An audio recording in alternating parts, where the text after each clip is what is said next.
Dahil diet ako, ito lang ang kakainin ko.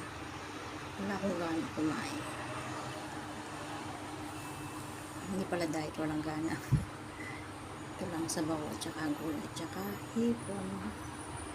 Ito lang po ang aking kakain ngayong hapunan.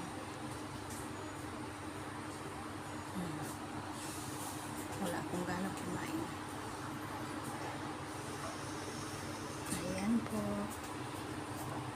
Hindi ko na kayo aalukin.